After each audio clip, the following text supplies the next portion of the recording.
Thank you, Mr. President. I quote, vast fertile, irregular lands, abundant water resources, cheap labor, and the warmest hospitality available at bargain basement prices, wrote Washington Post in its November 29, 2009 edition, describing the scramble of agricultural lands that is going on in Ethiopia and some other sub-Saharan African countries. With such variable and abundant natural resources, Ethiopia in particular could not separate itself from famine, starvation and poverty for about 5 decades, mainly due to the lack of concerned, responsible and accountable governments. But sadly enough, those some governments who have never had the courage, concern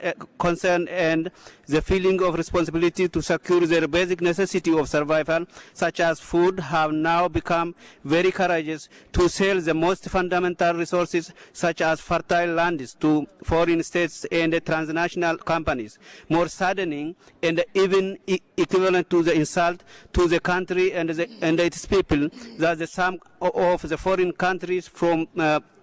Persian Gulf states and Asia are buying lands from Ethiopia, a country that is infamous for its synonymity with famine, to maintain food security for their own citizens, and indeed transnational companies to sell crops to Ethiopia at prices that are set on international markets, price which Ethiopians is in no way could be able to afford. In other words, the crops that are grown in poor countries like Ethiopia will eventually end up in rich countries, which means they are not going to solve the problem of shortage of food that is threatening millions of lives.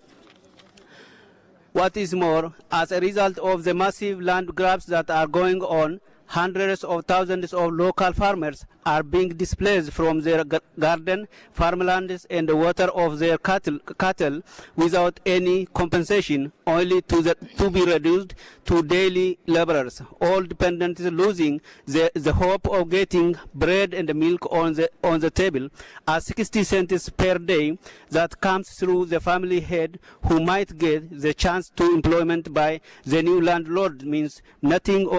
to a family of 5, 7, or even 10. Mr. President, this right to life